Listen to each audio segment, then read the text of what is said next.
ভাষা সৈনিকদের প্রতি শ্রদ্ধা জানাতে কেন্দ্রীয় শহীদ মিনারে ব্যাপক লোক সমাগম হবে। এই উপলক্ষে ঢাকা মেট্রোপলিটন পুলিশ নিয়েছে কয়েক স্তরের নিরাপত্তা ব্যবস্থা। পুলিশের পাশাপাশি অন্যান্য আইন শৃঙ্খলা বাহিনীর সাথে মোতায়েন থাকবে পর্যাপ্ত সংখ্যক স্বেচ্ছাসেবক ও শহীদ মিনারের পবিত্রতা বজায় রেখে আপনারা মহান ভাষা শহীদদের প্রতি শ্রদ্ধা নিবেদন করবেন। প্রিয় সাংবাদিকবৃন্দ, শহীদ মিনারে শ্রদ্ধা নিবেদনের জন্য পলাশীর মোড়, জগন্নাথ হল ক্রসিং, শহীদ মিনার এই রুট অনুসরণ করার জন্য সর্বসাধারণকে অনুরোধ করা হলো।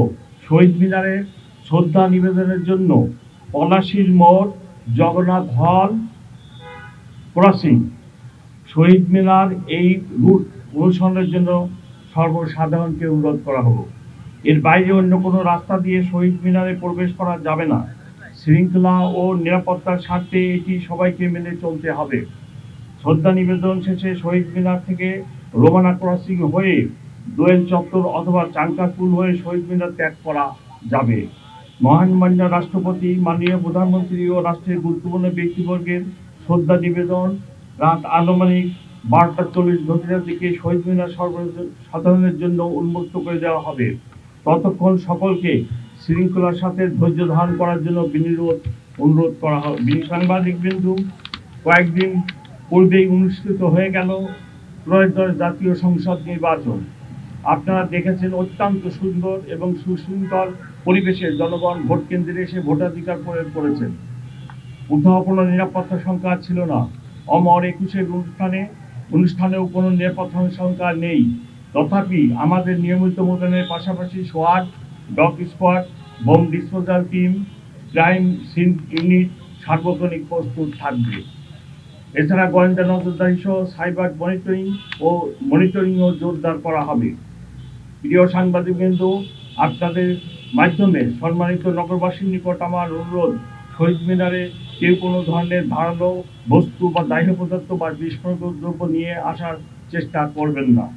সবাই নির্দিষ্ট রুট অনুসরণ করে শহীদ মিনারে প্রবেশ করবেন এবং নির্দিষ্ট রুট অনুসরণ করে প্রস্থান করবেন। আপনারা শ্রদ্ধা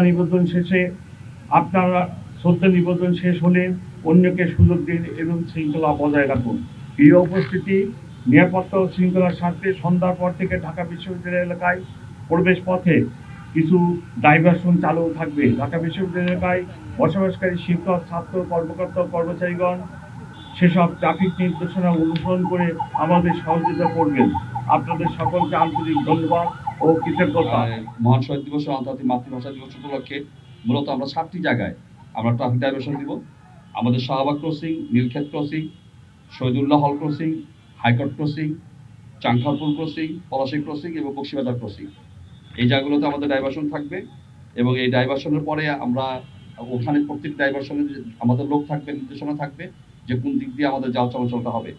আর আমাদের এখানে যারা পায়ে হেঁটে আসবেন তারা পলাশী ক্রসিং হতে ভাস্কর্য ক্রসিং, জগন্নাথ হল ক্রসিং, কেন্দ্রীয় শহীদ মিনার এখানে গিয়ে শ্রদ্ধা নিবেদন করে রোমানা ক্রসিং এবং দোল চত্বর ক্রসিং দিয়ে আমাদের বক্তব্য পৌঁছাবে। তো আমরা আশা করি যে আমরা যে ট্রাফিক ব্যবস্থাপনা নিয়েছি গত প্রত্যেকবারের মতো এবারও সবাই আমাদেরকে সহযোগিতা করবে এবং আমাদের সবার সম্মিলিত সহযোগিতায় আমরা রাষ্ট্রীয় এই অনুষ্ঠানটি অত্যন্ত সুচারুভাবে সম্পন্ন করতে সক্ষম হব। সবাইকে ধন্যবাদ। আসসালামু আলাইকুম।